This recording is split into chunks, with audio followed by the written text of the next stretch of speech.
Before we begin, I want to take a moment to thank each of you for being part of this incredible journey.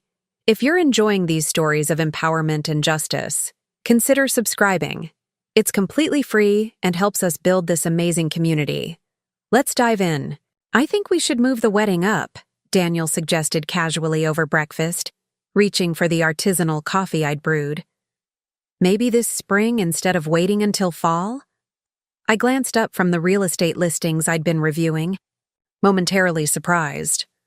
That's sudden. Any particular reason?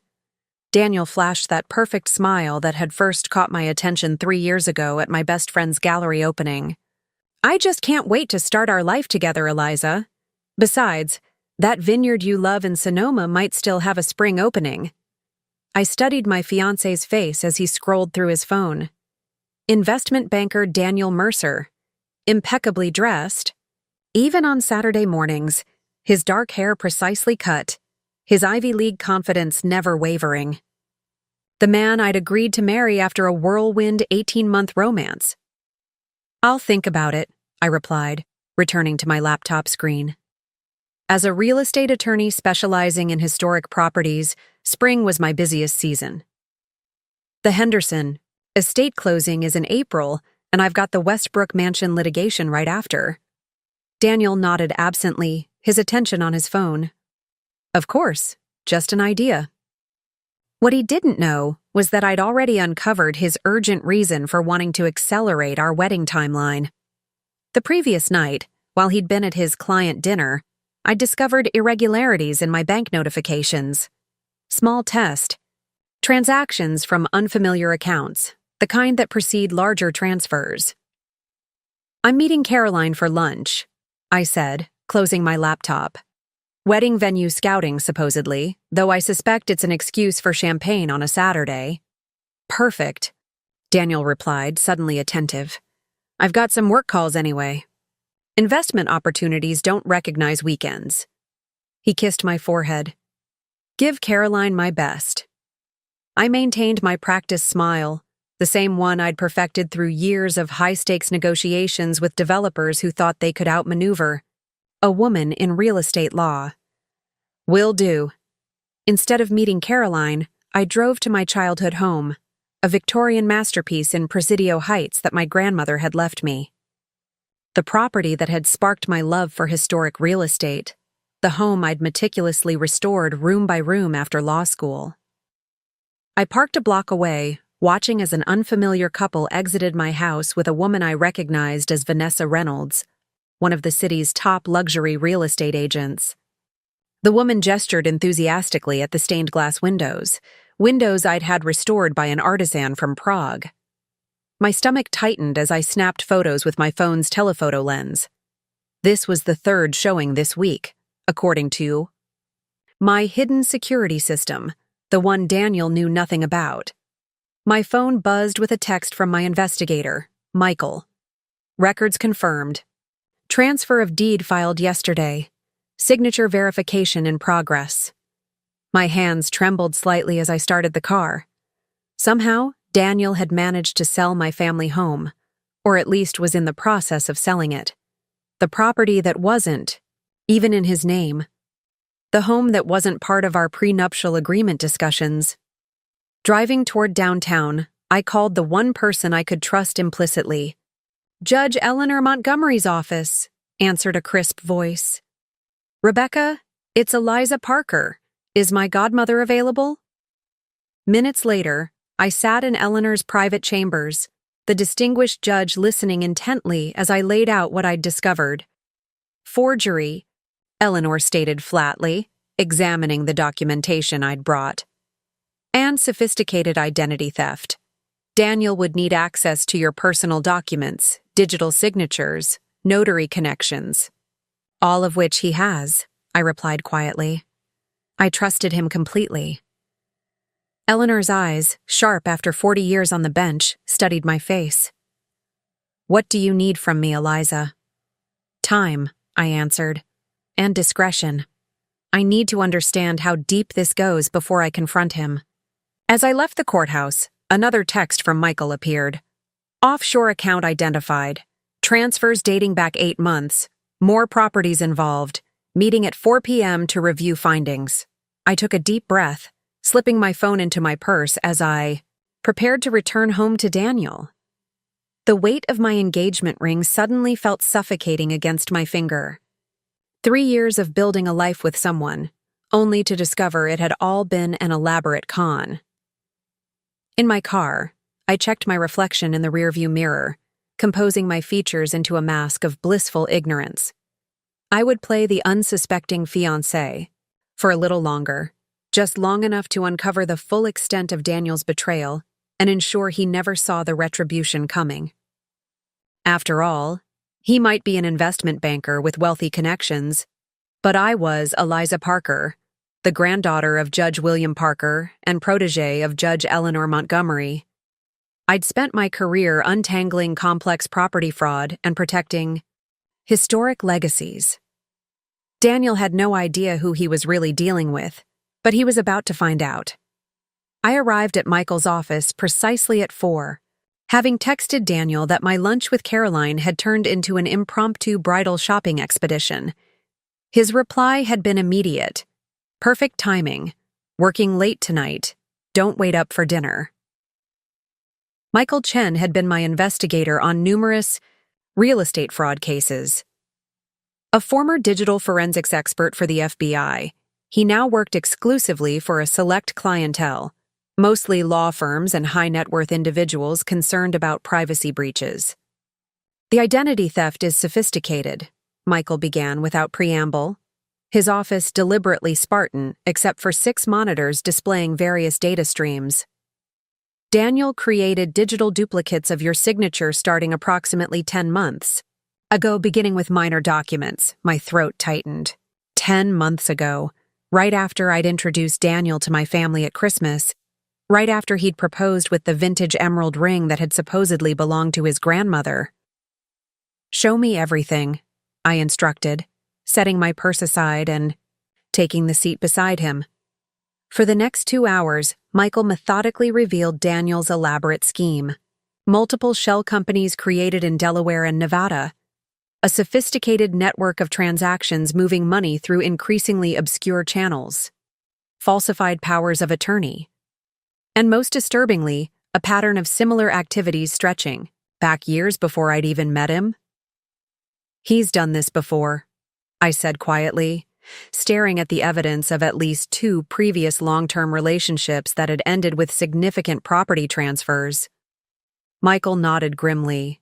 Ellen Whitaker in Boston, Rebecca Chambers in Chicago, both successful professionals with significant real estate holdings or inheritances. Both relationships lasted approximately 2 years before major assets were liquidated. "And both women?" I asked, already suspecting the answer. Whitaker suffered a complete professional breakdown, resigned from her partnership at her architecture firm, later filed for bankruptcy.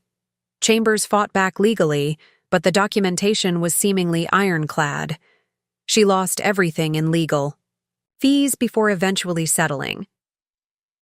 I scrolled through the financial trails, recognizing the sophisticated layering that kept Daniel's name officially disconnected from the transactions while ensuring he ultimately controlled the proceeds. What about the offshore accounts? Michael pulled up another screen. Cayman Islands initially, then Singapore. Currently, he's routing most funds through a complex structure in Liechtenstein. We've identified approximately $14.2 million in holdings. My mind reeled. The Victorian was worth nearly $5 million after my renovations. Where had the other $9 million come from? "There's more," Michael continued. "He's been systematically accessing your client files. Most recently, the Henderson Estate and Westbrook Mansion, both properties with 8-figure valuations. The same properties I'd mentioned at breakfast. The timing of Daniel's wedding acceleration suddenly made perfect sense. He needed to secure marital access to my professional dealings before I discovered the theft of my home. The Henderson closing is in 3 weeks, I murmured. The Westbrook litigation settlement likely by end of summer. Combined liquidity of approximately $35 million. I rose and paced the office, my legal mind automatically cataloging statutes violated, potential charges, jurisdictional complexities. But beneath the professional analysis, a cold fury was building.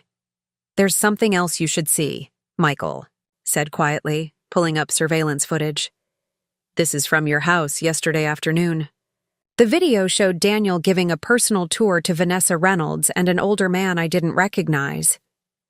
Daniel moved through my grandmother's home with proprietary confidence, pointing out original features, discussing renovation potential as if he'd personally overseen the restorations I'd spent years completing. "Who's the man?" I asked, my voice steady despite the rage building inside me. "Julian Hargrove, real estate developer known for gutting historic properties and building luxury condominiums." The final piece clicked into place. Daniel wasn't just stealing my house, he was planning to destroy it. "I need copies of everything," I said, returning to my seat. "And I need to know who else is involved." Daniel couldn't have managed all the legal documentation himself, even with digital forgeries. Michael pulled up another file. "We've identified a paralegal at Brennan & White who processed most of the paperwork. Timothy Reynolds, Vanessa Reynolds' husband," I realized. "They're working together." Just then, my phone buzzed with a text from Daniel, "Closing in on big deal, staying at the office tonight. Love you." I stared at the message, a plan already forming. Daniel had given me the perfect opportunity. "I need immediate access to our condo," I told Michael. "Tonight." Michael raised an eyebrow. "You're not confronting him yet?" "No," I replied, gathering my notes. "First, I need to understand exactly what we're dealing with. And I need to secure what's mine before he realizes I know." As I prepared to leave, Michael asked the question that had been hanging between us.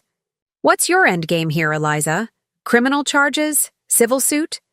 I paused at the door, thinking of the two women whose lives Daniel had previously destroyed, of my grandmother's carefully preserved home, now destined for demolition, of the trust I'd placed in the man I'd agreed to marry.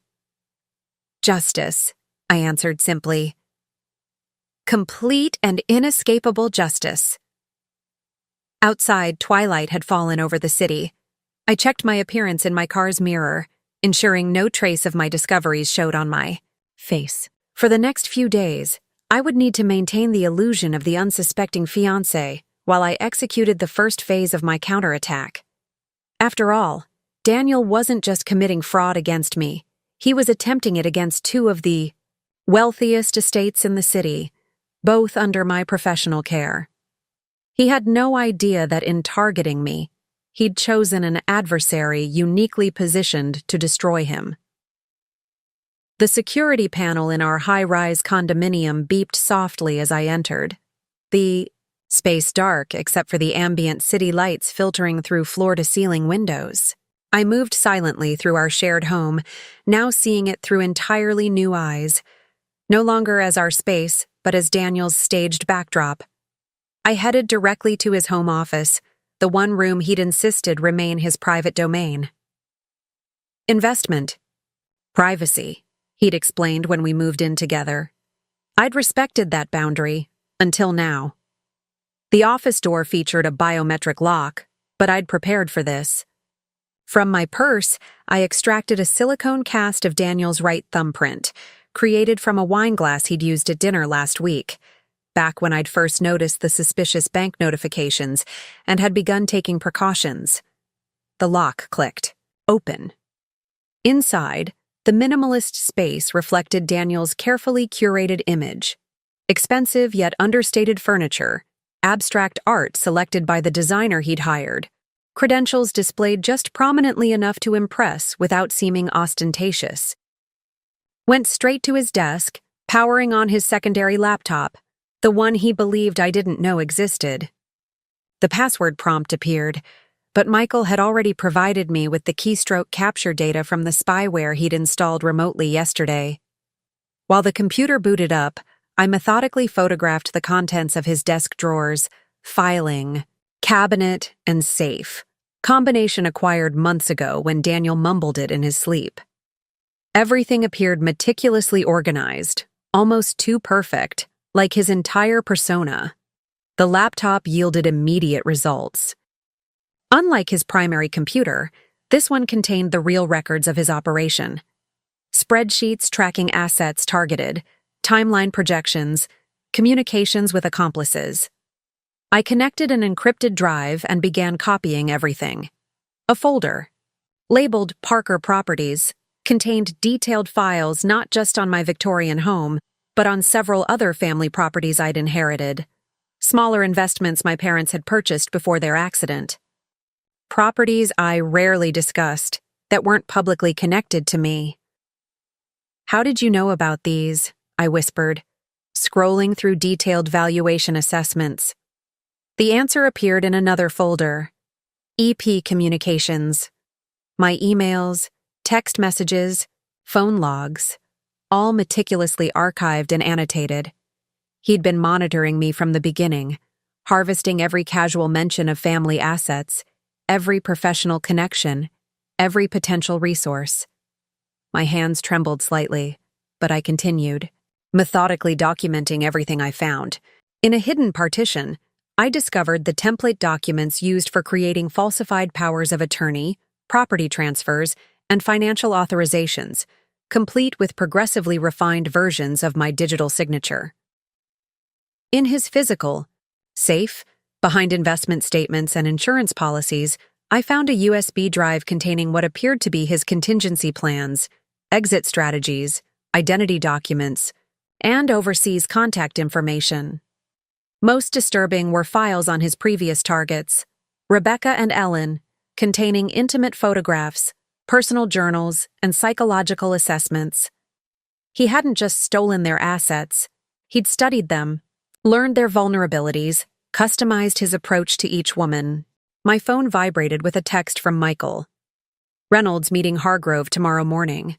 Demolition permits already being prepared." They were moving quickly. Too quickly. Another text followed. "Daniel's primary phone GPS shows movement. Heading toward condo."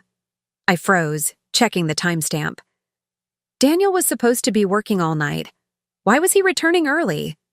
Working swiftly, I completed the data transfer, carefully returned everything to its precise position, and exited the office. The biometric lock re-engaged with a soft click.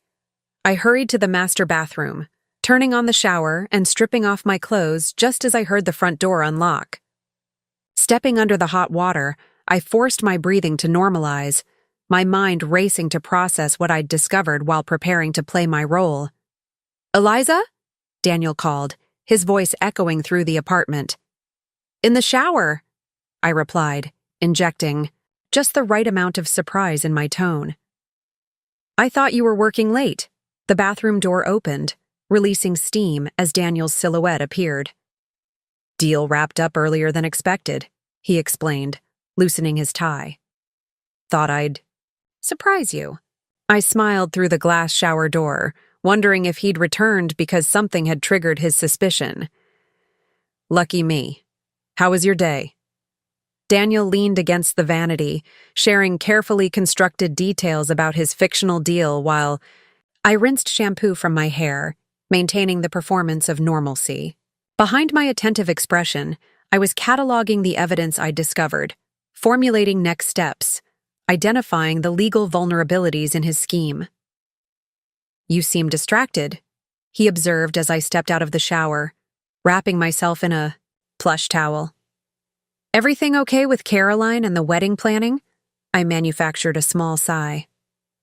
"Just work stress. The Henderson estate is more complicated than expected. I may need to push back on that spring wedding idea, make it summer. Instead," something flickered in his eyes. "Calculation, recalibration. Whatever works best for you, babe. No rush." Liar. Every move was calculated, every timeline precisely engineered for maximum extraction before discovery. That night, as Daniel slept beside me, I stared at the ceiling, mentally revising my counterattack. I needed to move faster than anticipated, but couldn't risk alerting him. Tomorrow, I would implement the first phase of my response while continuing to play the unsuspecting fiancé. Daniel Mercer had spent years perfecting his predatory operation, but he'd made one catastrophic miscalculation. He'd chosen a victim whose professional life had been built on understanding property fraud, whose family connections permeated the legal system, and whose determination now bordered on ruthless. As I finally drifted toward sleep, one thought crystallized with perfect clarity. When this was over, Daniel wouldn't just lose his ill-gotten gains, he would lose everything. Morning arrived with Daniel already gone, a note on his pillow explaining he had an early client breakfast. I knew exactly which client he was meeting, Julian Hargrove, the developer planning to demolish my family home. I dressed carefully in one of my most imposing courtroom suits, a charcoal Armani with subtle pinstripes, and headed not to my office but to Brennan & White, one of the city's most prestigious law firms. "Ms. Parker," greeted Margaret Brennan herself, rising from behind her desk as I was shown into her corner office overlooking the bay. "This is unexpected." "I apologize for the short notice," I replied, setting my briefcase on the polished conference table. "But this matter requires immediate attention and absolute discretion." Margaret gestured to the leather chairs. At 67, she remained one of the sharpest legal minds in California, her silver hair cut in a severe bob that complemented her reputation for ruthless precision. "I understand you've recently processed several property transfers through your paralegal, Timothy Reynolds," I began, removing a folder from my briefcase. Margaret's expression didn't change, but her posture stiffened slightly. "Timothy handles numerous transactions. Which ones specifically interest you?" I slid the documentation across the table. "The fraudulent ones involving my properties, falsified using my forged signature." For 10 minutes, I methodically presented the evidence Michael had compiled, explaining the elaborate scheme orchestrated by Daniel, facilitated by Timothy Reynolds, and executed through Reynolds' wife, Vanessa. "If accurate, this represents a significant liability for our firm," Margaret noted, her tone measured as she examined the documents. "It's worse than that," I replied, producing another file. "Reynolds has been involved in similar falsifications for at least 3 other major clients, all vulnerable to Daniel's specific targeting criteria: successful professional women with Chi, significant real estate holdings, minimal family connections, and high-value client portfolios." Margaret's eyes narrowed. A woman who had built her reputation in the male-dominated legal world of the 1980s, she understood precisely what I was describing. "Reynolds was hired on recommendation from Bradley Wilson," I continued, referencing one of the firm's senior partners. "I believe Wilson may be receiving kickbacks for providing legal cover to these operations." "That's a serious accusation against my partner, Ms. Parker." "One I can substantiate," I countered, producing financial records showing irregular payments to offshore accounts connected to Wilson. "The question isn't whether this happened, Margaret. The question is how you'll respond now that you know." Margaret Brennan hadn't become one of the most powerful attorneys in San Francisco by being easily intimidated. She studied me carefully before responding. "What exactly are you proposing?" "A coordinated response that protects your firm's reputation while ensuring justice is served," I explained. "I need access to all documentation processed by Reynolds, Wilson's complete client list for the past 5 years, and your firm's cooperation with a discreet investigation led by Judge Montgomery." Margaret raised an eyebrow. "Eleanor Montgomery? The federal judge?" "My godmother," I confirmed, "who is particularly interested in white-collar crime targeting professional women." For several minutes, Margaret considered her options. I waited patiently, knowing she was calculating potential damage to her firm against the benefits of alliance with a federal judge. "What happens to Daniel Mercer in this scenario?" she finally asked. "Justice," I replied simply. "Complete and proportionate."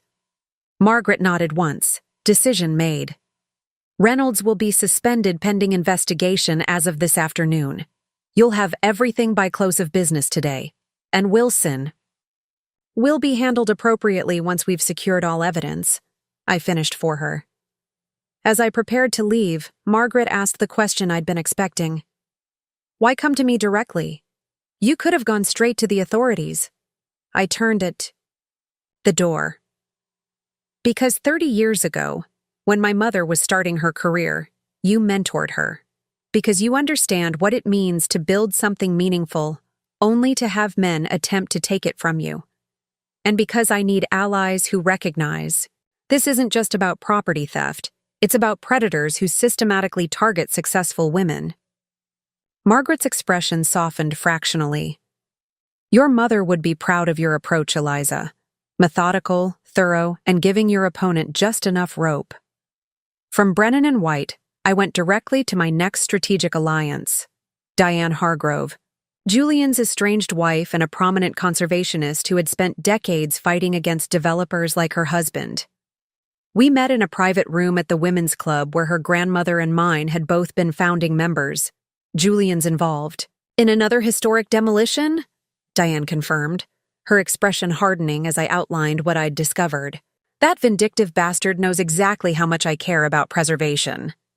He's meeting with Daniel this morning, I explained. They're accelerating the timeline. Diane pulled out her phone. My attorney handles the family foundation that still controls 30% of Julian's company. Consider demolition permits blocked indefinitely. By noon, I had secured commitments from Margaret Brennan, Diane Hargrove, and 3 other strategically positioned allies, each with personal reasons to support my cause, each with resources crucial to my plan. My phone buzzed with a text from Michael. GPS tracker shows Daniel heading to the Victorian again. Meeting with Hargrove just ended abruptly. Something had changed. I needed to move faster. I parked 3 blocks from my Victorian, using the service entrance of a neighboring property owned by an old family friend. Through their garden, I accessed the hidden pathway that connected to my backyard. A remnant from Prohibition days when these mansions shared secret access routes. From dense shrubbery, I watched Daniel pacing my back terrace, phone pressed to his ear, gesturing emphatically. Even without hearing his words, his agitation was evident. Something had disrupted his carefully orchestrated plan. My phone vibrated with an encrypted message from Margaret Brennan. Reynolds suspended. Electronic access revoked. Security escorting him out now. Wilson being monitored. That explained Daniel's distress. His legal facilitator had just lost access, likely triggering internal security protocols at Brennan and White. The timeline had accelerated beyond his control. Daniel disappeared inside my house, and I used the opportunity to slip into the garden shed where I'd installed a secondary surveillance hub years ago. The monitors flickered to life, showing Daniel frantically searching through my grandmother's antique desk, rifling through drawers he had no right to touch. I activated the audio feed. Don't care what it takes, Daniel was saying into his phone. If Reynolds doesn't have access, find someone else who does. We need those documents finalized before she... The door chime interrupted him. On the monitor, I watched Julian Hargrove enter without waiting for an invitation, his expression thunderous. The permits are blocked, Hargrove announced without preamble. Every single one. Daniel froze. That's impossible. Your contact guaranteed. My wife, Hargrove cut in, has apparently taken sudden interest in this property's historical significance. The Preservation Board received an emergency petition this morning with 300 signatures, including from the mayor's wife. Daniel's carefully controlled facade cracked momentarily, revealing the calculating predator beneath. This is a temporary setback. We can refile under... My investors are already nervous about the accelerated timeline, Hargrove interrupted again. Now with permit delays and Diane involved, they're threatening to pull out entirely. They can't back out now. The transfer is already... Is it? Hargrove challenged. Because my sources at the county records office say there's an authentication. Hold on, all recently filed deeds connected to a paralegal named Reynolds. I watched Daniel's face pale slightly before he forced a confident smile. Minor clerical issue. It'll be resolved by tomorrow. It better be, Hargrove warned. I've already committed significant capital based on your guarantees. After Hargrove left, Daniel made 3 more increasingly desperate calls. To his contact at the county records office, to Vanessa Reynolds, and finally to someone he referred to only as the cleaner. This last conversation used coded language about removing complications and ensuring complete transfer that sent a chill through me. I needed to accelerate my own plans. Daniel was growing desperate, and desperate predators were unpredictable. I slipped out the way I'd come, driving directly to the secure office where Eleanor Montgomery was coordinating our legal response. Daniel's panicking, I reported, showing Eleanor and Michael the surveillance footage. He mentioned a cleaner who handles complications. Eleanor's expression darkened. This matches patterns from his previous operations. When Ellen Whitaker fought back, her home suffered a suspicious fire that destroyed her documentation. When Rebecca Chambers refused to vacate her Chicago property, she experienced a break-in where only her legal papers were taken. We need to secure everything, I decided.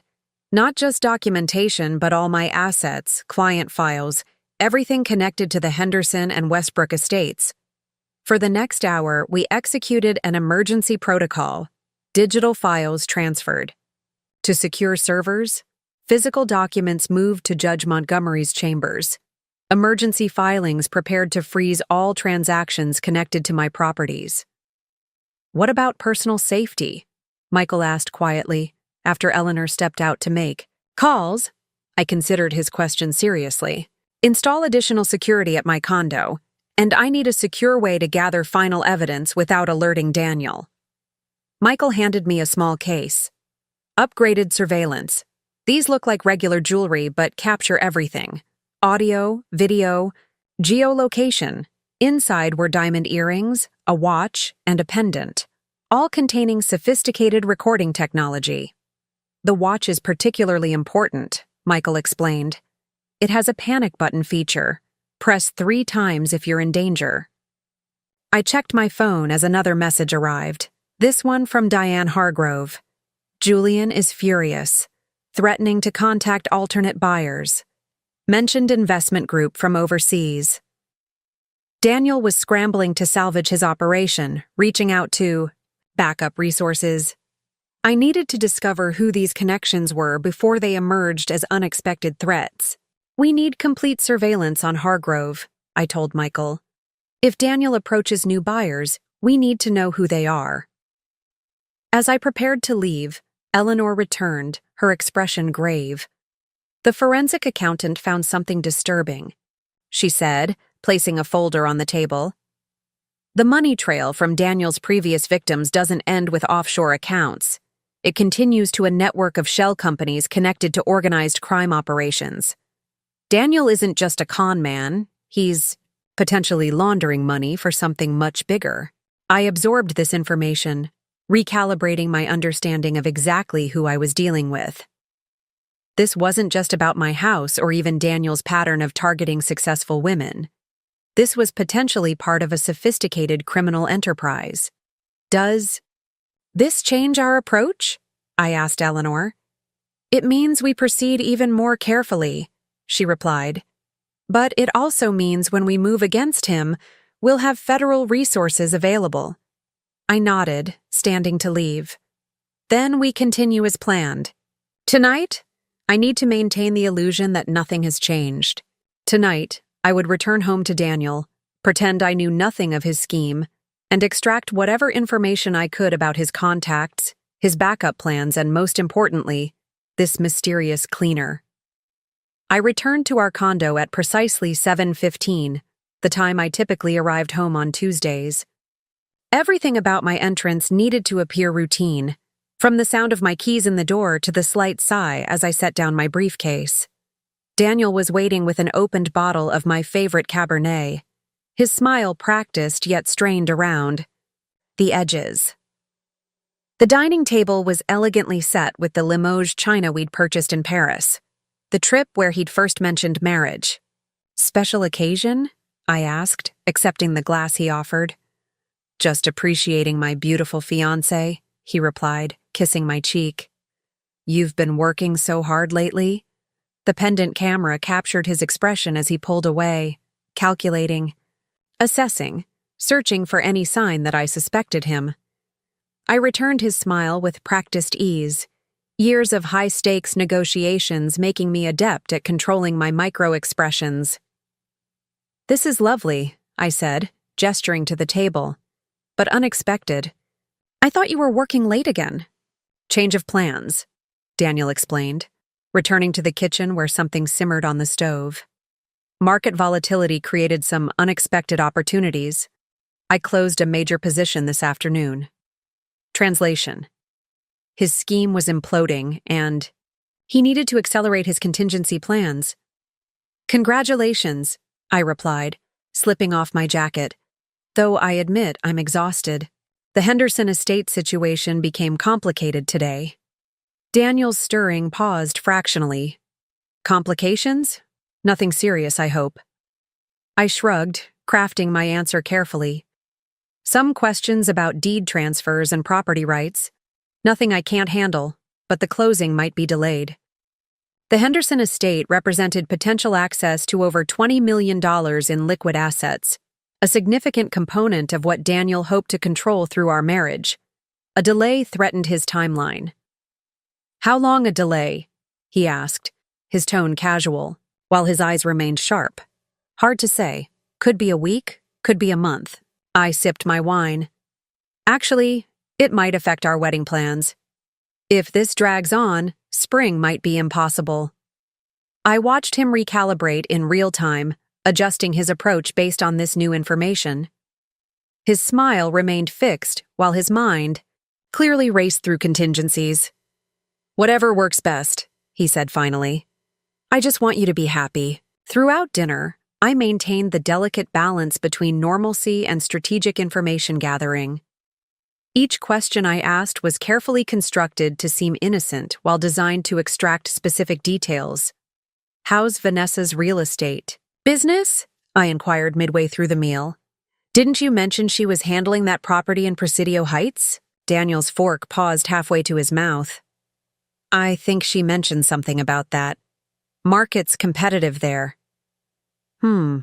I murmured. "My grandmother's Victorian is in that neighborhood. I should have her assess its value sometime, purely out of curiosity." His expression flickered. Concern, calculation, then forced casualness. "Real estate isn't always the best investment. Markets fluctuate." "True," I conceded. "But some properties have sentimental value that transcends market considerations. I could never part with that house. Too many memories." Daniel reached for the wine bottle, refilling my glass perhaps too generously. "Sometimes nostalgia costs us opportunities. Speaking of which, what if we considered a destination wedding? Amalfi Coast, perhaps? We could leave as soon as next week for venue scouting." The sudden shift wasn't subtle. He wanted me out of the country, away from my properties, my clients, my support network. "That sounds wonderful," I lied smoothly. "Though I'd need to sort out the Henderson situation first. Judge Montgomery is overseeing aspects of it personally." The mention of Eleanor's involvement visibly unsettled him. "Montgomery? The federal judge? Why would she be involved in a simple estate matter?" I explained how Eleanor had taken special interest in the case given certain irregularities, watching Daniel's knuckles whiten around his wine glass. Mentioning Eleanor wasn't just strategic, it was warning him that powerful figures were already paying attention. After dinner, as we moved to the living room, Daniel's phone chimed with what appeared to be an urgent message. He glanced at it, his expression darkening momentarily before he excused himself to make a call. In his brief absence, I placed a tiny surveillance device beneath the credenza in his office, the final component needed to complete our monitoring. Grid. When he returned, his manner had subtly shifted from romantic to businesslike. "I hate to do this," he began, "but there's an emerging situation with Asian markets. I need to handle it tonight." I feigned disappointment while inwardly celebrating this unexpected opportunity. "Don't worry about me. I have briefs to review anyway." As soon as Daniel left, I activated all recording devices and messaged Michael. "Target has left premises. Operation Sanctuary is active." Within 20 minutes, a discreet team arrived to create comprehensive documentation of everything in our shared home, photographing documents, cloning devices, cataloging evidence. Meanwhile, I compiled a detailed inventory of my personal possessions, particularly family heirlooms and irreplaceable items. "Daniel's heading to the Occidental Club," Michael reported via secure line. "Meeting someone named Kazarian." The name triggered immediate recognition. Arman Kazarian, rumored connection to international money laundering operations.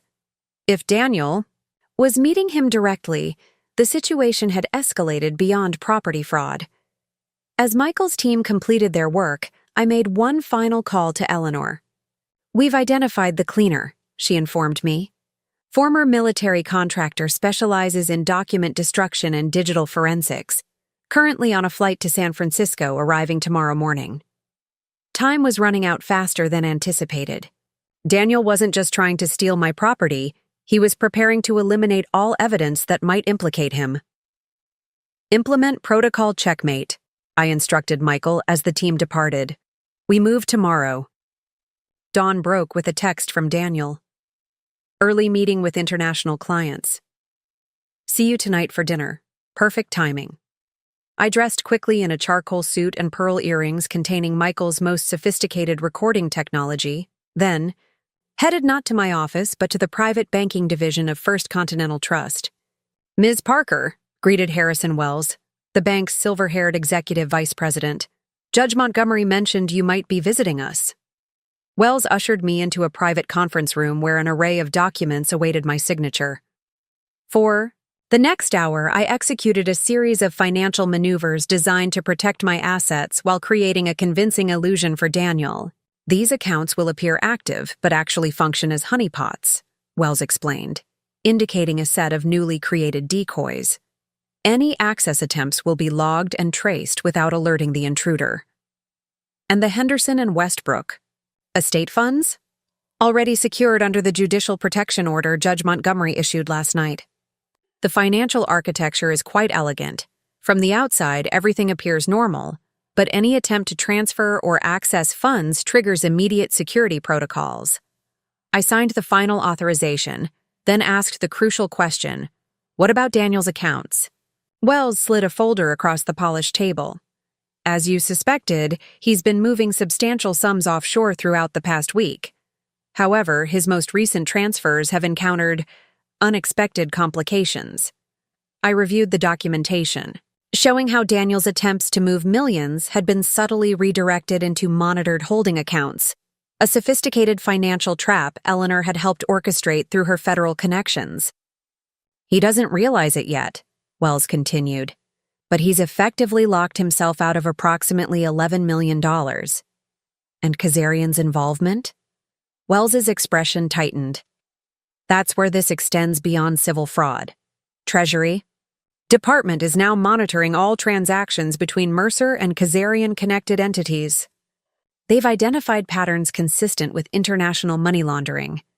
This confirmed my suspicions about Daniel's operation extending beyond simple property theft. He wasn't just stealing from women like me. He was potentially part of a sophisticated criminal network." From the bank, I proceeded to the county recorder's office where Madeline Chen, the chief registrar and my former law school classmate, waited with another set of critical documents. "The authentication hold worked perfectly," Madeline explained, spreading property records across her desk. "Daniel's attempt to transfer your Victorian created a digital tripwire. Every property transaction he's touched in the past 3 years is now flagged for review." "What about the current deed status?" Madeline smiled tightly. "Officially, the property remains registered to you. The falsified transfer triggered automatic verification protocols I implemented last year after that real estate fraud case in Oakland. Daniel's paperwork is essentially suspended in bureaucratic limbo, and Hargrove's development plans? Officially on hold pending historical review by the Preservation Board, Madeline confirmed, which, coincidentally, is chaired by Diane Hargrove this quarter. I signed the necessary affidavits confirming the forgery allegations, which would initiate a formal investigation into all parties involved in the fraudulent transfer. By mid-morning, I had secured my financial assets, protected my properties, and initiated formal investigations into Daniel's activities, all without him realizing his carefully constructed scheme was unraveling. My next destination was the offices of Lockhart Security, where Michael had established our operational headquarters. The moment I entered, I knew something had changed. The energy in the room was different, more urgent, more focused. "We've identified the cleaner," Michael announced without preamble. "Jacob Stein, former military intelligence, dishonorable discharge after allegations of evidence tampering in Afghanistan. Currently works as a digital crisis consultant for wealthy clients with problematic situations." Michael displayed Stein's surveillance photos on the main screen, a nondescript man in his 40s with military short hair and calculating eyes. "He landed at SFO 90 minutes ago," Michael continued. "Currently checked into the Mandarin Oriental. Under the name James Smith. He's scheduled to meet Daniel at your Victorian at 2 p.m. This accelerated our timeline considerably. Whatever Daniel planned to clean, it would happen today. "Do we have audio surveillance prepared at the house?" I asked. "Better than that," Michael replied, pulling up a schematic of my Victorian. "We've implemented complete coverage. Audio, video, thermal imaging. If they so much as whisper, we'll capture it." Linda Zhao, the assistant district attorney Eleanor had brought into our confidence, stepped forward with a document bearing an official seal. "Judge Montgomery secured federal authorization for the surveillance," she explained. "Everything we collect will be admissible, provided we maintain proper chain of custody." I reviewed the operational details, noting how Michael had coordinated with law enforcement to ensure our evidence gathering remained legally unassailable while maximizing our strategic advantage. "What about Kazarian?" I asked, turning to the international aspect of Daniel's scheme. Michael pulled up another file, this one marked with federal designations. "Treasury Department has authorized us to share limited information. Kazarian appears to be using Daniel and others like him to convert illegally obtained funds into seemingly legitimate real estate assets, making Daniel not just a con man but potentially an accessory to international money laundering," Linda added, "which significantly increases potential charges and sentencing guidelines." I checked my watch, 11:30 a.m. Daniel would meet his cleaner in less than 3 hours, providing us the final evidence needed to complete our case against him. "Set up the command center at my Victorian," I instructed. "I want to be on site when they arrive." By 1:30 p.m., we had transformed the carriage house behind my Victorian into a sophisticated surveillance command center. Multiple monitors displayed, feeds from cameras strategically placed throughout the main house, while a small team of technical specialists monitored recording equipment and maintained secure connections to Eleanor's chambers and Linda's office. "Audio calibration complete," reported Tessa, Michael's top surveillance expert. "We've got crystal clear pickup in every room, even with whispered conversations." I studied the property's thermal imaging display, which showed no heat signatures, inside the main house. "Entry points secured?" "All doors and windows are under monitoring," Michael confirmed. "They'll register any access attempt, but we've ensured nothing appears obviously secured. The house looks exactly as Daniel expects it to." At 1:45, the first alert sounded, a vehicle approaching the property. The black Escalade circled once before parking half a block away. Through high-powered lenses, we watched Jacob Stein, the cleaner, conduct a methodical perimeter check of my property, scanning for surveillance equipment with a handheld device that fortunately wasn't sophisticated enough to detect our military-grade systems. "He's good," Michael observed. "Ex-intelligence training is evident in his approach pattern." At 1:55, a second vehicle appeared, Daniel's Tesla, parking directly in front of the house with the confident entitlement of someone who believed he owned the property. Through our directional microphones, we captured his phone conversation as he exited the car. "I'm here now," Daniel said to someone. "Yes, everything's prepared." "No, she doesn't suspect anything."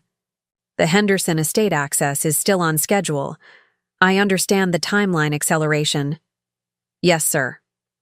Stein approached from his surveillance position, and the two men exchanged terse greetings before Daniel used a key he had no legitimate right to possess, to enter my home. "Recording all of this?" I confirmed with Linda, who represented our law enforcement component. "Every moment," she affirmed. "Unlawful entry established, conspiracy in progress." Inside my house, Daniel led Stein to my grandmother's study, the heart of the home where family documents had been kept for generations. "Primary target is here," Daniel explained, gesturing to the antique secretary desk. "We need all property, documentation removed and digital backups located. She maintains redundant systems." Stein surveyed the room with professional detachment. "Alarm systems? Hidden security?" "Disabled," Daniel replied with unearned confidence. "I've had access to the property for months. Security codes haven't changed since we started dating." What Daniel didn't know was that I'd maintained a completely separate security system he'd never discovered, one now feeding directly to our surveillance operation. "What about digital evidence?" Stein asked, unfolding specialized equipment from a compact case. Daniel moved to my grandmother's painting, a Monet-inspired garden scene that concealed a wall safe. "Primary target is behind here. Safe combination is 25 to 14 to 32. I watched, stomach tightening, as Daniel casually opened my family safe. Something I'd never shown him, never discussed. The violation felt intensely personal, beyond the legal implications. "How did he get the combination?" Linda whispered.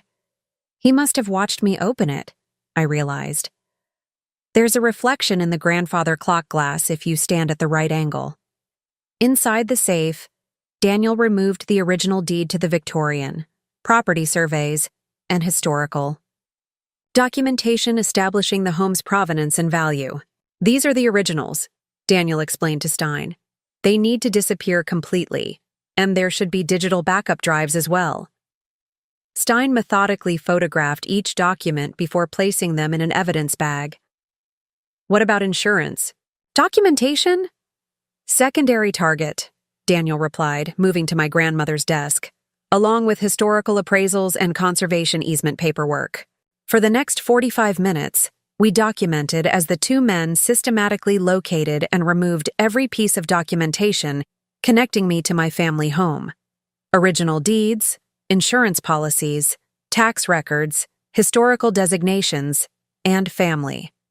Photographs showing generations of Parkers in the Victorian. "This is beyond property theft," Linda murmured. "This is identity erasure." She was right. Daniel wasn't just stealing my house, he was attempting to eradicate my very connection to it, eliminating the evidence that bound my family history to the property. "What about her law office?" Stein asked as they finished with the home documentation. "That's phase 2, Daniel replied, checking his watch. "We have a narrow window tomorrow morning while she's in court. Reynolds is handling access." "Reynolds has been compromised," Stein stated, flatly. "My sources confirm he was escorted from Brennan and White yesterday." Daniel's expression darkened. "That's impossible. He would have warned me." "His credentials were revoked. Digital access terminated. Building privileges suspended," Stein continued, dispassionately. "We need alternate access to her professional documentation." Through the high-resolution camera, I could see the calculation in Daniel's eyes as he processed this setback. I can access her home computer tonight, he decided. She keeps client backup files there. Inefficient, Stein objected. Too many variables with her present. I'll handle it, Daniel insisted. I've been managing her for 3 years. One more. Night is nothing. The casual confidence with which he discussed managing me sent ice through my veins. 3 years of my life with a man who viewed our entire relationship as nothing more than an extended con operation. They're moving to the basement, Tessa reported as the thermal signatures shifted downward. In my home's cellar, Daniel showed Stein the wine cellar concealing a secondary storage area where family archives were kept. Historical photographs, journals, and memorabilia documenting the Parker family's connection to the house since 1892. All of this needs to go, Daniel instructed. Complete removal. When we're done, there should be no evidence the Parker family ever owned this property. Scorched earth approach, Stein noted. Expensive. Daniel's reply chilled me. Kazarian doesn't care about expense. He cares about clean assets with no complications. For nearly 2 hours, we documented as Daniel and Stein methodically violated my home, collecting and cataloging every document that established my ownership. Their thoroughness was both impressive and disturbing. They located hidden storage areas, identified concealed safes, and systematically removed generations of Parker family history. We're approaching decision point, Michael noted, checking his watch. Do we intervene now or allow them to leave with the documentation? Linda and I exchanged glances, silently calculating risk factors. If we stop them now, we catch them red-handed with my documents, I reasoned. But if we let them leave, we potentially trace them to other conspirators. Tracking devices are active on both vehicles, Tessa confirmed. We've also placed trackers within the document cases themselves. Let them complete their operation, I decided. We need to identify everyone involved, not just catch Daniel and his cleaner. We watched as the men finished their systematic purge of my home. What they didn't realize was that everything they collected had been meticulously documented beforehand, with certified copies securely stored with Judge Montgomery. Final sweep complete, Stein announced, closing his specialized equipment case. Property documentation has been secured, digital evidence located and removed. Daniel surveyed the study, satisfaction evident in his expression. Good. Phase 1 complete. Tomorrow we handle her office files, then accelerate the Kazarian timeline. Linda's eyebrows rose at this explicit mention, her hand already reaching for her secure phone to update federal authorities monitoring the Kazarian connection. What's our extraction plan? Stein asked. All business. You take the documentation to the processing location, Daniel instructed. I'll return to normal activities to maintain cover. Tomorrow morning, 8 a.m. sharp, we meet at her law office. Security access has been arranged through alternate channels. As they prepared to leave, Daniel paused at my grandmother's portrait, above the fireplace, casually removing it from the wall. Clients appreciate authentic period pieces, he remarked, wrapping the painting in a protective covering. This adds another $100,000 to the property package. The casual theft of my grandmother's portrait, painted by a renowned artist when she'd received her first judicial appointment, crystallized everything about Daniel's character. Not content with stealing my home and erasing my family's connection to it, he was now plundering personal treasures for additional profit. Once both men had left the property, our team shifted into high-precision tracking mode. Tessa monitored the GPS signals from both vehicles, while Michael coordinated with federal agents who had been strategically positioned around the city. Stein is heading north on Van Ness, Tessa reported. Daniel is returning downtown, likely to your condo. I checked my watch, nearly 5 p.m. I needed to maintain my cover for a few more hours, pretending I suspected nothing while our evidence collection operation reached its conclusion. Linda, you'll coordinate with the federal task force on Stein's destination, I instructed. Michael, maintain surveillance on Daniel. I need to return home and play my role one last time. Before departing, I walked through my violated home, cataloging what had been taken, what remained, what had been disturbed. In the study, empty spaces on walls marked where family photographs had hung for generations. The antique secretary desk stood open, drawers emptied of their contents. "We'll recover everything," Linda promised, seeing my expression. "It's not just about recovery," I replied quietly. "It's about justice, complete justice." On my secure drive, back to the condo, Eleanor called with an update. "Federal agents are monitoring Stein's movement to a warehouse in Oakland," she reported. "Treasury Department has authorized a surveillance operation based on the Kazarian connection. They'll maintain distance until we've gathered maximum evidence." "And Daniel's financial movements?" "Completely mapped," Eleanor confirmed. "The honeypot accounts show multiple access attempts in the past hour. He's trying to consolidate funds, likely preparing for rapid departure once the property transaction completes." I arrived at our condo at my usual time, mentally preparing for perhaps the most challenging performance of my life. Inside, Daniel had prepared an intimate dinner setting, candles, wine, music, all designed to manipulate and distract. "There's my beautiful fiancé," he greeted, kissing my cheek as if he hadn't spent the afternoon systematically erasing my family history. "I've been thinking about our conversation regarding a destination wedding. What about moving forward? Next week? I've made some calls. We could fly to Positano on Monday." His urgency was now transparent. He needed me out of the country while his cleaner completed the evidence removal and the property transfer finalized. "That sounds lovely," I replied, maintaining my role while the recording devices in my jewelry captured every word. "Though I'd need to address some client matters first. The Henderson closing."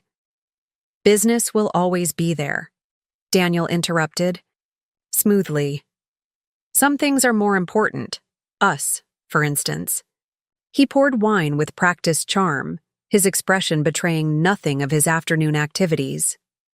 Meanwhile, my phone silently vibrated with updates from our surveillance team. Stein arrived at Oakland warehouse. Federal agents confirming location, as document processing facility linked to 3 previous identity theft operations. Daniel's laptop accessed remotely. Downloading encrypted communications with Kazarian organization. Judge Montgomery has secured federal warrants for all identified conspirators. Enforcement coordinated for tomorrow morning. Everything was proceeding according to plan. Our evidence collection was nearly complete, warrants were being finalized, and enforcement teams were preparing for coordinated action. All I needed to do was maintain my cover for a few more hours, extracting final pieces of information while keeping Daniel's suspicions dormant. Over dinner, I carefully led the conversation toward his business trip, scheduled for the coming weekend. A trip I now knew was meant to finalize arrangements with Kazarian after my documentation was processed. "Tell me more about this Singapore conference," I prompted innocently. "Perhaps I could join you after our Positano visit." Daniel's momentary hesitation was nearly imperceptible before he smoothly fabricated details about a non-existent investment symposium. Each lie was another strand in the evidence web we were weaving around him. After dinner, Daniel suggested a nightcap on our terrace, his manner relaxed, yet watchful. I maintained my performance of unsuspecting fiancé while strategically extracting information about his upcoming movements. "I was thinking about the Henderson estate today," I mentioned casually, sipping the aged bourbon he'd poured. "Their historical documentation is fascinating. Property records dating back to the 1860s gold rush era." Daniel's interest sharpened, though he tried to appear merely curious. "Historical documents? Anything valuable?" "Primarily sentimental. Value," I replied with calculated nonchalance. "Though I suppose some collectors might find them interesting. They're secured in my office safe." His expression remained neutral, but I noted the slight adjustment in his posture, mentally adding, "This information to tomorrow's operation with Stein. I've been meaning to show you something," I continued, withdrawing an antique key from my pocket.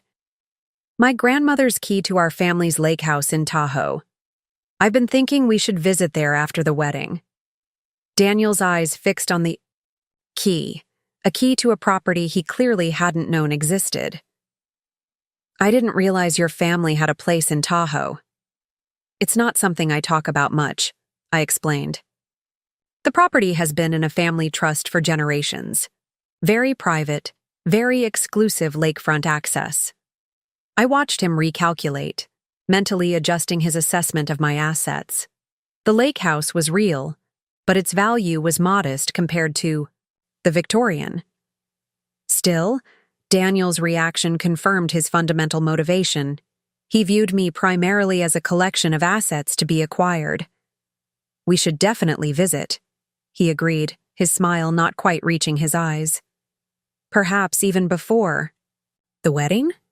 Throughout the evening, I carefully planted mentions of fictional documents, non-existent safety deposit boxes, and fabricated family heirlooms, creating a trail of misinformation that would keep Daniel and his associates chasing shadows even after our trap closed around them. My phone vibrated silently with updates from our surveillance operation, Stein still at Oakland facility. Multiple individuals identified entering, exiting. Facial recognition confirming connections to previous fraud cases. Remote access to Daniel's encrypted communications successful. Evidence of coordination with at least 3 other similar operations targeting professional women with significant property holdings. Daniel excused himself to make a quick business call, stepping inside while I remained on the terrace. Through our surveillance system, Michael confirmed he was contacting Kazarian, updating him on the document acquisition and adjusting tomorrow's timeline. When Daniel returned, he carried a small velvet box. I've been saving this for the right moment, he explained, presenting me with a diamond bracelet that perfectly matched my engagement ring. Consider it an early wedding gift. I allowed him to fasten it around my wrist, suppressing my revulsion at his touch. The bracelet was exquisite, and almost certainly purchased with proceeds from previous victims.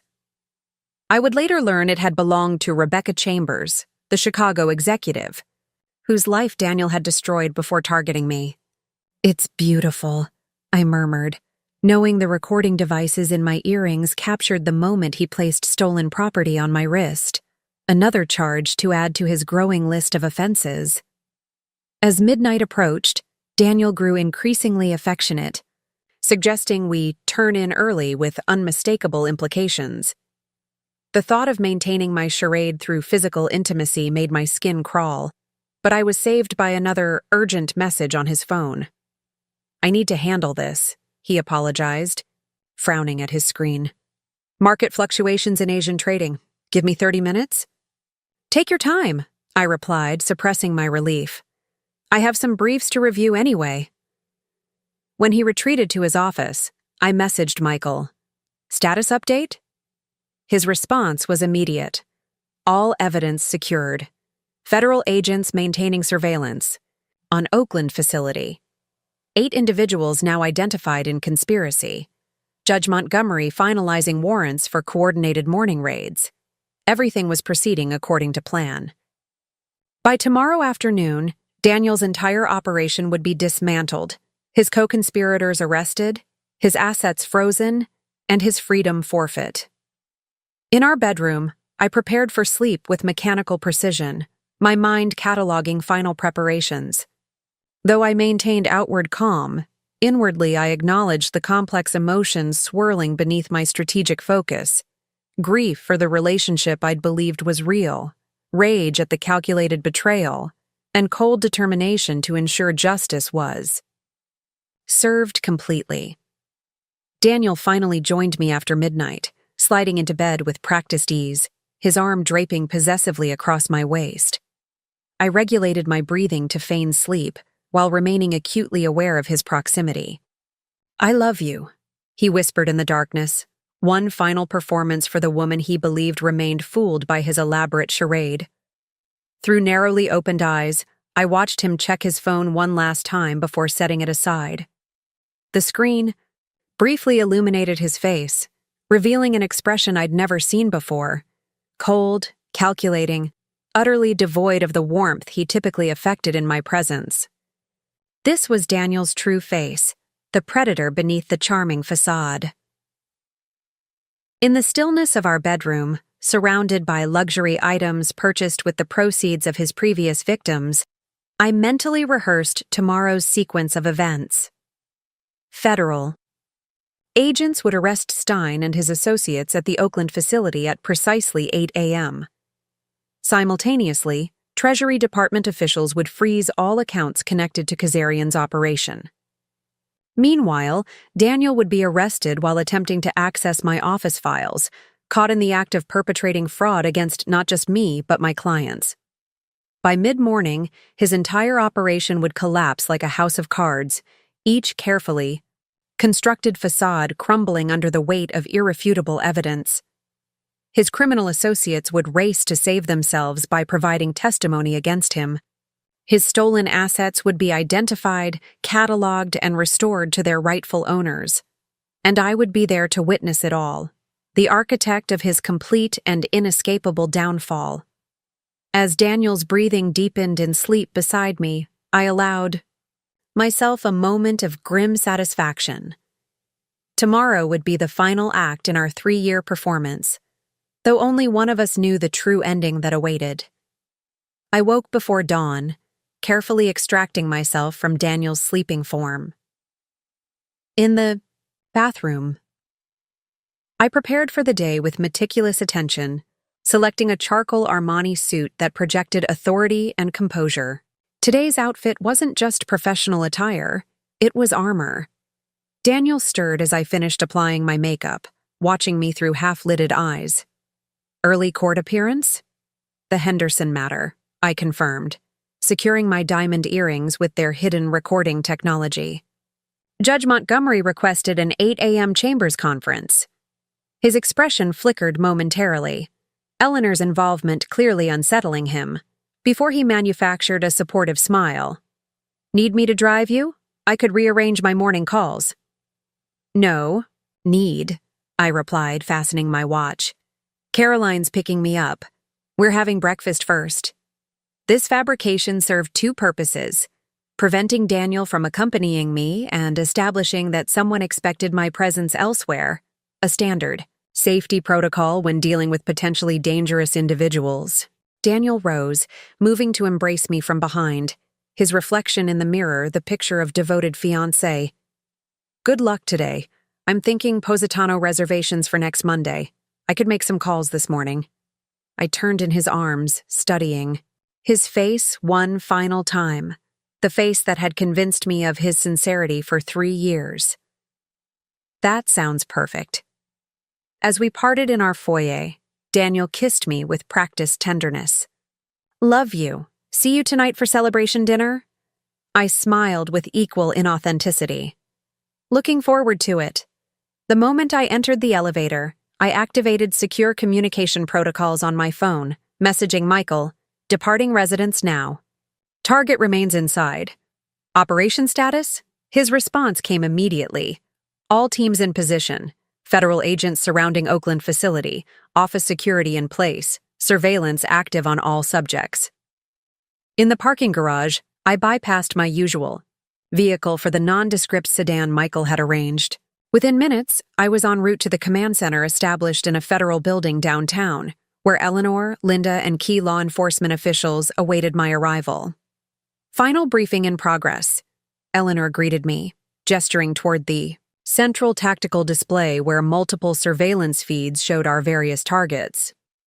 Daniel sent a coded confirmation to Stein 3 minutes ago. They're proceeding as planned.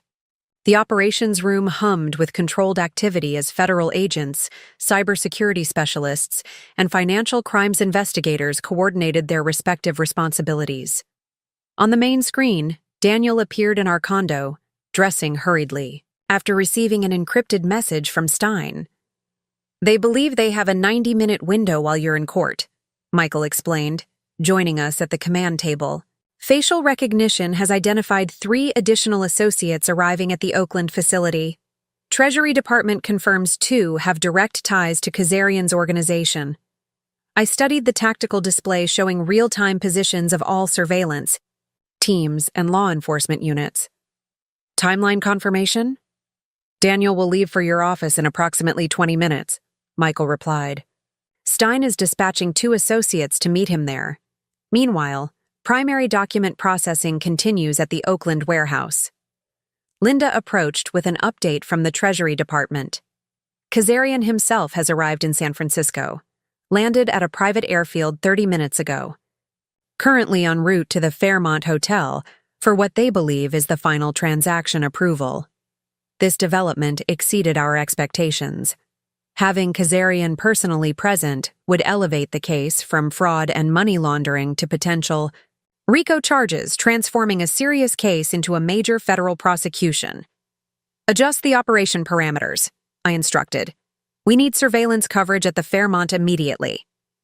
Eleanor nodded to a federal agent who immediately began coordinating additional resources.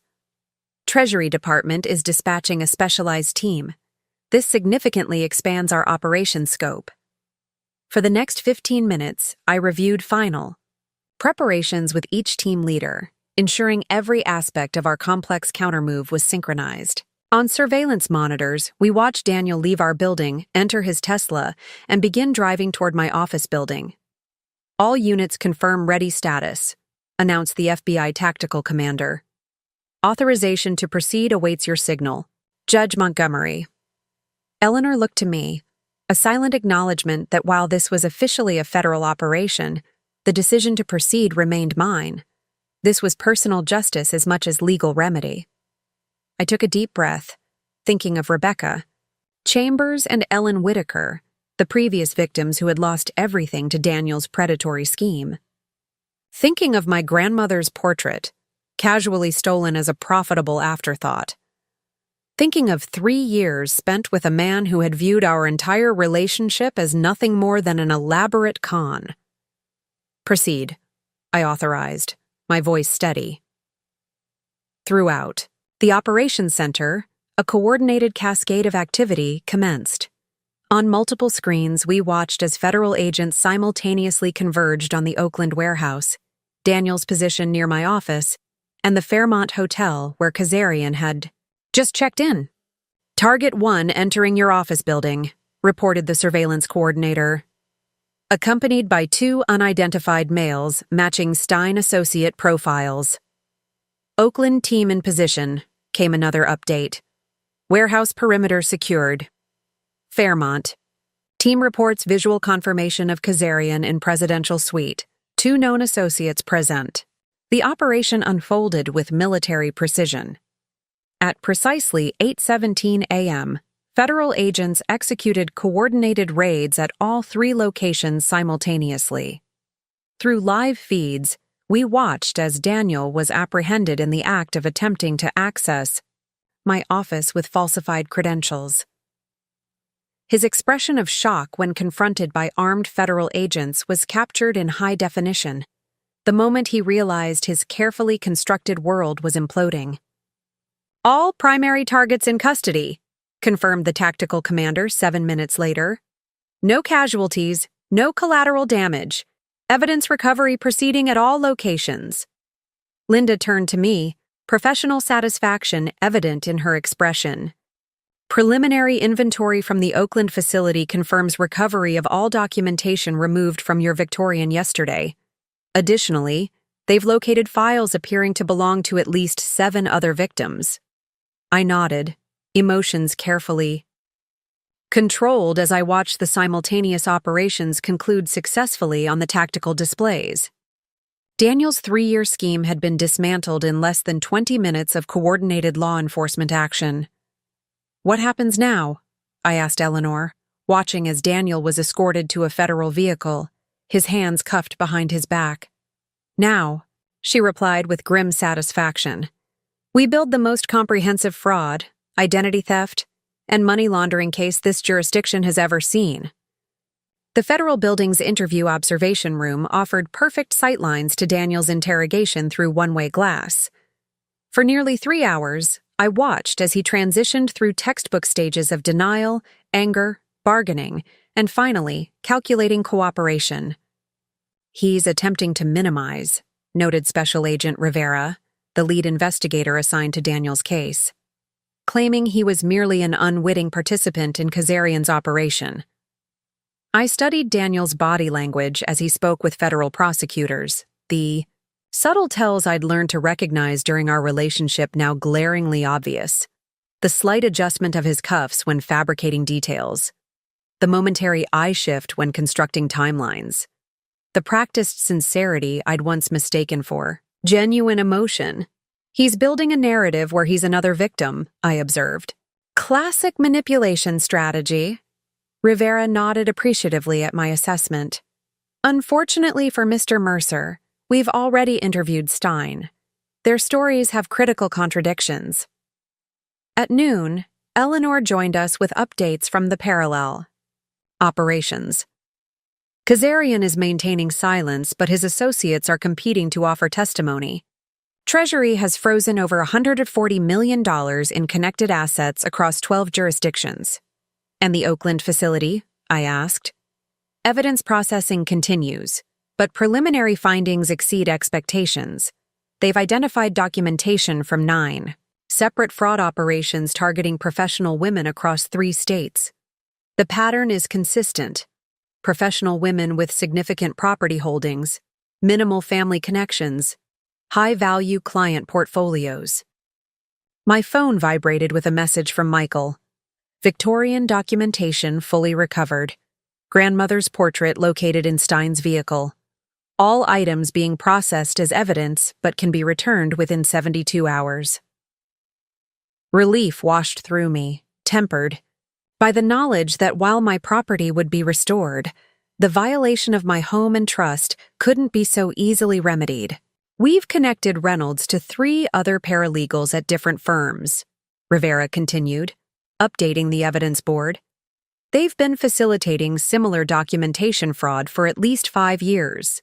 Linda entered with a thick binder of financial records. Treasury Department completed preliminary analysis of the money trails. Daniel personally received approximately $4.2 million from previous operations. Most was laundered through shell companies before being reinvested in legitimate businesses, including the investment firm where he claimed to work, I noted, the final piece clicking into place. His entire professional identity was constructed using proceeds from previous victims. In the interrogation room, Daniel's demeanor had shifted to pragmatic cooperation as federal prosecutors outlined the evidence against him. The man who had charmed me for 3 years was methodically bartering information in exchange for consideration, offering details about Kazarian's organization, identifying co-conspirators, detailing operational methods. Classic narcissistic. Response, observed Dr. Harris, the FBI psychological consultant. No genuine remorse, just strategic adaptation to maximize personal advantage. By mid-afternoon, the evidence recovery teams had photographed, cataloged, and secured all documentation taken from my Victorian. Additionally, they had identified financial records connecting Daniel to his previous victims, Rebecca Chambers and Ellen Whitaker, along with evidence suggesting at least 4 other women had been targeted, but escaped before operations completed.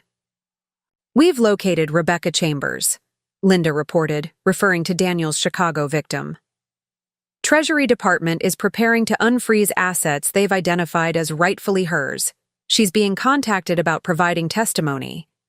The implications extended beyond just criminal charges. With federal authorities involved in connection to international money laundering established, civil asset recovery became significantly more feasible. Women who had previously lost everything might actually recover substantial portions of their stolen property. At 3 o'clock, I met briefly with Daniel's defense attorney, a federal public defender assigned temporarily until private counsel could be arranged. The contrast between this harried public servant and the high-powered legal representation Daniel had always bragged about accessing was stark illustration of how completely his facade had collapsed. My client is interested in discussing cooperation. Parameters, the attorney began awkwardly. That would be between your client and federal prosecutors, I replied coolly. I'm here strictly as a victim providing evidence. He specifically requested to speak with you, the attorney continued. He believes there are personal matters that might facilitate resolution. Eleanor, who had accompanied me as both federal judge and personal support, interjected firmly. Any communication with Ms. Parker will occur only through formal channels with full recording and appropriate protections in place. Your client's history of manipulation and psychological coercion makes informal contact inappropriate. By late afternoon, federal prosecutors had outlined preliminary charges against Daniel: wire fraud, identity theft, money laundering, conspiracy, and racketeering. The combined charges carried potential sentences exceeding 30 years. With Dakursai, Kazarian's organization now implicated, additional charges related to international financial crimes remained pending. They've offered him a cooperation deal, Rivera informed me. 20 years with possibility of reduction to 15 in exchange for complete testimony against Kazarian and all associates. His response? I asked. Initial rejection. He still believes he can negotiate better terms. Rivera's expression held professional detachment tinged with satisfaction. He doesn't yet understand the comprehensive nature of our evidence, typical of individuals accustomed to manipulating systems. As evening approached, I returned to my Victorian, accompanied by Michael and a security team. The house had been processed as a crime scene, with evidence technicians having documented every aspect of Daniel and Stein's activities. Yellow evidence markers still dotted locations where they had removed or tampered with documentation. I moved through rooms that had been in my family for generations, cataloging violated spaces, disturbed belongings, compromised sanctuaries. In my grandmother's study, I paused before the empty space where her portrait had hung. A visceral reminder of how thoroughly Daniel had betrayed every aspect of trust. The portrait will be returned tomorrow, Michael assured me. All your documentation is secure. The house remains legally yours. It never actually transferred. I nodded, appreciating his attempt at comfort while knowing that legal restoration couldn't address the deeper violation.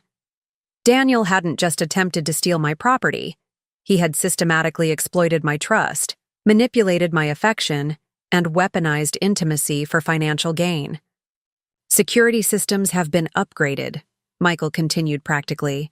Complete surveillance coverage, enhanced access protocols, direct connection to federal monitoring. Practical measures for moving forward, necessary steps toward reclaiming my space and security. Yet standing in my grandmother's violated study, I acknowledged the parallel process required, rebuilding internal security that had been just as systematically compromised as my home. 1 week after Daniel's arrest, I sat in Eleanor's chambers reviewing the expanding case against him. What had begun as property fraud investigation had evolved into one of the largest financial crimes prosecutions in the district's history. Treasury Department has identified over $200 million in connected assets, Eleanor explained, reviewing the latest federal findings. Kazarian's operation extended well beyond real estate fraud into securities manipulation, tax evasion, and international money laundering. And Daniel's role? I asked, examining the organizational chart prosecutors had assembled. More significant than initially understood. Financial forensics indicate he wasn't merely Kazarian's operative.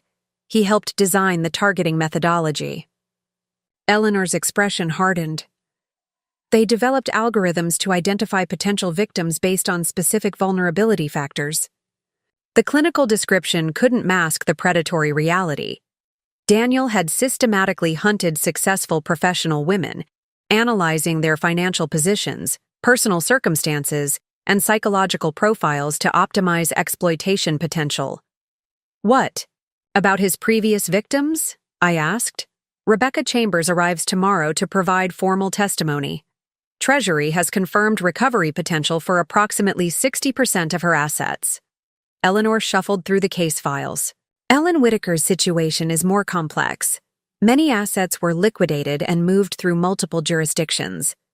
However, Federal seizures from Kazarian's accounts may provide restitution options. 3 previously unknown victims had also been identified, women whose cases hadn't progressed as far as Rebecca's or mine, but who had experienced early stages of Daniel's methodology. They've each confirmed identical relationship patterns, Linda noted, joining us with updated prosecution materials.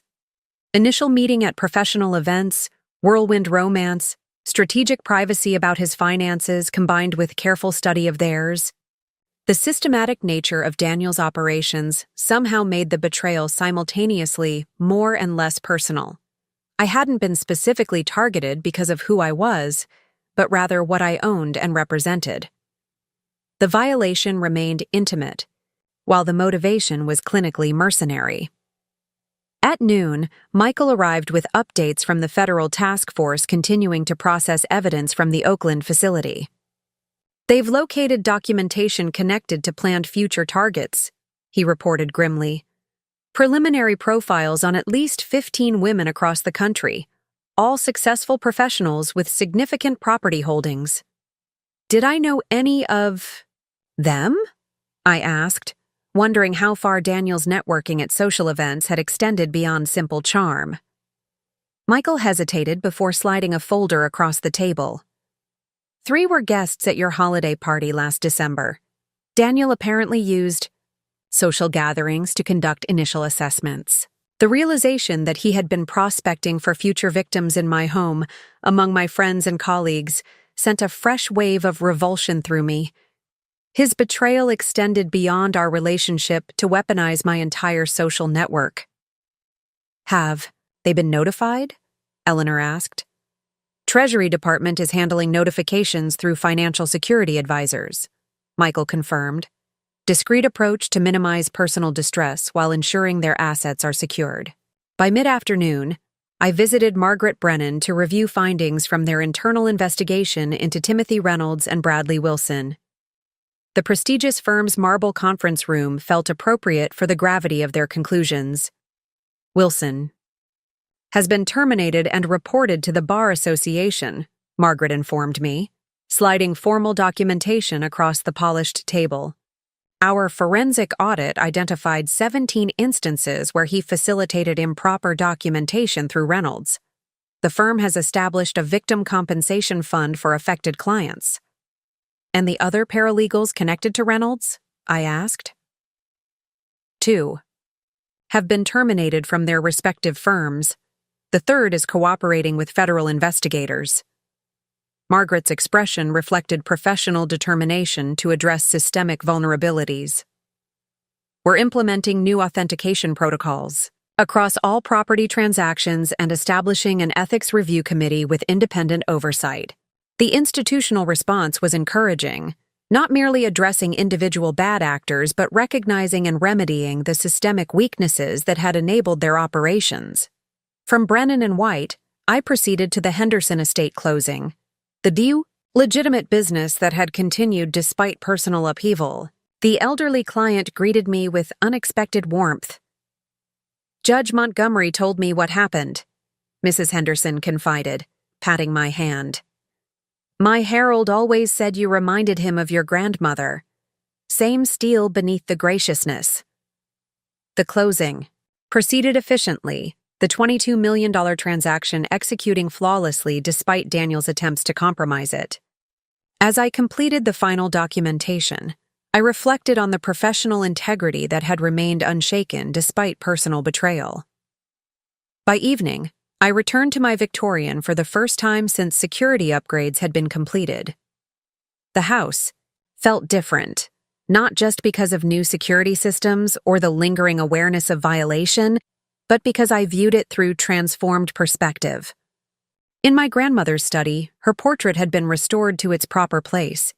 The antique secretary repaired where Daniel had damaged the locking mechanism. Family photographs once again lined the walls, documenting generations of Parkers who had preserved this legacy. Michael arrived as I was reviewing restoration work in the wine cellar, bringing updates on Daniel's legal proceedings. He's accepted the plea agreement, Michael reported. 20 years with possibility of reduction to 15 based on cooperation value. Asset forfeiture including all personal accounts, investment holdings, and property acquired through criminal proceeds, which means everything, I noted, since his entire financial existence was built on fraud. Complete financial dissolution, Michael confirmed. The Tesla, designer wardrobe, even the watch collection he was so proud of, all purchased with proceeds from previous victims, all subject to forfeiture. There was justice in this comprehensive dismantling. The man who had systematically stolen from others now stripped of everything he had accumulated, the architect of financial destruction facing total asset forfeiture himself. He's requested another meeting with you, Michael added carefully. Through his attorney this time, following proper protocols. I considered this information, weighing potential value against psychological cost. Did he indicate purpose? Claims to have information about additional documentation you might want recovered. Michael's skepticism was evident. Could be manipulation attempt, could be legitimate. I moved to the bay window overlooking the garden my grandmother had designed, considering options with clear-eyed assessment rather than emotional reaction. Schedule it, I decided. Full security protocols, recorded, with Eleanor present. Let's hear what he has to say. The Federal Detention Center's meeting room was deliberately institutional. Bare walls, utilitarian furniture, constant surveillance. Daniel sat across the table, his designer suit replaced by standard-issue jumpsuit, his manicured appearance already showing signs of institutional deterioration after just 2 weeks in custody. "Thank you for coming," he began, his voice maintaining that practiced charm that once seemed so genuine. "I know you have every reason to refuse." I studied him with clinical detachment, noting the calculated body language, the carefully vulnerable expression, the subtle manipulation techniques that had once seemed like authentic connection. "I'm here because you claim to have information about additional documentation," I replied evenly. "Federal prosecutors are interested in any outstanding evidence." Beside me, Eleanor maintained professional composure, while a court reporter documented every word. 2 federal agents stood at the door, a visible reminder that this encounter occurred entirely on my terms. Daniel leaned forward, lowering his voice conspiratorially. "What they've recovered isn't everything, Eliza. There are other documents, personal items, that weren't processed through Oakland." "Such as?" I prompted, refusing to engage in his attempt at creating artificial intimacy. "Your grandmother's journals, the original deed from 1892, family correspondence from the 1906 earthquake." He paused, gauging my reaction. "Things with sentimental value beyond their financial worth." My expression remained neutral, though inwardly I acknowledged the painful accuracy of his assessment. These were precisely the items whose loss would distress me most. The irreplaceable documentation of family history that transcended mere property value.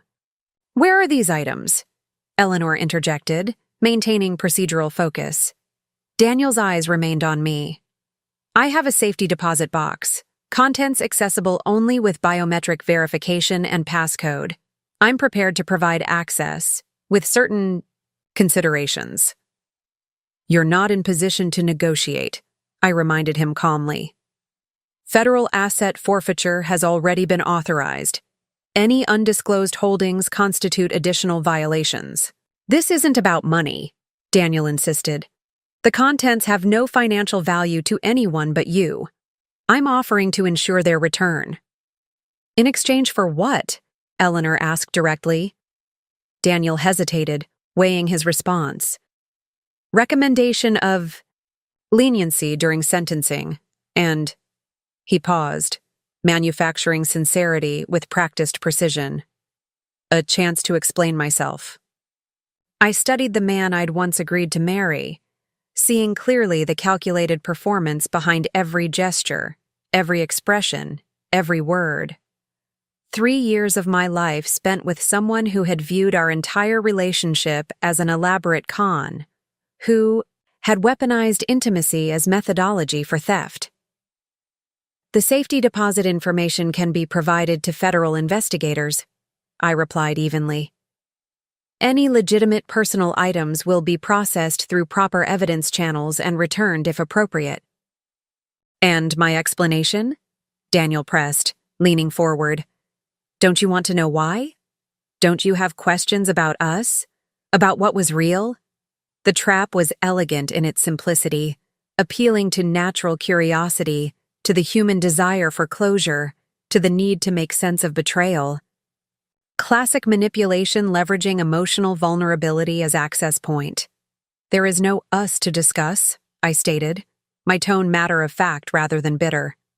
Any questions I had were answered through your actions, your communications with co-conspirators, and the documented pattern established with previous victims. Something flickered in Daniel's expression, frustration at the failed manipulation attempt, recalculation of approach. He shifted strategies with practiced fluidity. I did care for you, Eliza, more than the others. That's why I hesitated, why the timeline extended longer than planned. Ask the federal investigators. They've seen the communications where Kazarian pressured me to complete the operation months ago. Operational delay doesn't indicate genuine emotion, I observed clinically. It simply reflects risk assessment and tactical adjustment based on circumstances. Daniel's mask slipped momentarily, revealing flashes of the calculation beneath his performative vulnerability. He quickly reconstructed his expression, but the glimpse confirmed what I already knew. Everything remained tactical, even now. The wall? Safety deposit details, Eleanor prompted, redirecting the conversation to its legitimate purpose. For several minutes, Daniel provided specific information about the concealed holdings, location, access protocols, inventory contents. The federal agents documented everything while maintaining professional detachment. As the meeting concluded, Daniel made one final attempt at establishing emotional connection. When this is over, years from now, I hope you'll be open to hearing the full story. There were genuine moments, Eliza. Not everything was calculated. I stood, gathering my materials without responding to his manufactured sentimentality. His need to believe some aspect of his deception transcended pure predation was ultimately irrelevant to me. The U.S. Attorney has been notified about this previously undisclosed asset, Eleanor informed him. This meeting will be factored into their evaluation of your cooperation agreement. Outside the detention center, late afternoon sunlight bathed the city in golden hues. I paused on the steps, breathing deeply as I formally concluded this chapter of engagement with the man who had attempted to steal not just my property, but years of my life. You handled that perfectly, Eleanor observed, her tone reflecting both professional approval and personal pride. Complete composure, no emotional engagement, perfect strategic balance. 3 days later, federal agents recovered the contents of Daniel's hidden safety deposit box, precisely as described, containing family documentation dating back generations. The materials joined the growing evidence collection while being processed for eventual return. I spent the following weekend at my Victorian, systematically reclaiming spaces that had been violated. In my grandmother's study, I restored family photographs to their proper places, rearranged furniture to configurations that felt right rather than staged for Daniel's approval, and began the process of establishing new security, both physical and emotional. 1 month after Daniel's arrest, I hosted a gathering for those who had supported me throughout the ordeal: Eleanor, Michael, Linda, Margaret Brennan, and other allies who had helped dismantle Daniel's operation. We convened not in my formal dining room, but in the kitchen that had always been the heart of the Parker family home. The federal prosecutor called today, Eleanor announced as we shared dinner, based on evidence provided by Daniel and corroborated. Through independent sources, they've identified 3 additional operations targeting professional women across the country. Federal coordination has already prevented 2 potential victims from loss. This represented the most meaningful outcome. Not just justice for past victims, but prevention of future harm. The system Daniel had helped design was now being used to dismantle similar operations and protect potential targets. To reclamation, Margaret offered, raising her glass in toast. Of property, of trust, of justice. As crystal glasses clinked in unified purpose, I surveyed these powerful, principled professionals gathered in my reclaimed home. Daniel had targeted me for perceived vulnerability as a successful woman with significant assets. Instead, he had unwittingly selected an adversary uniquely positioned to dismantle not just his operation, but the entire criminal enterprise behind it.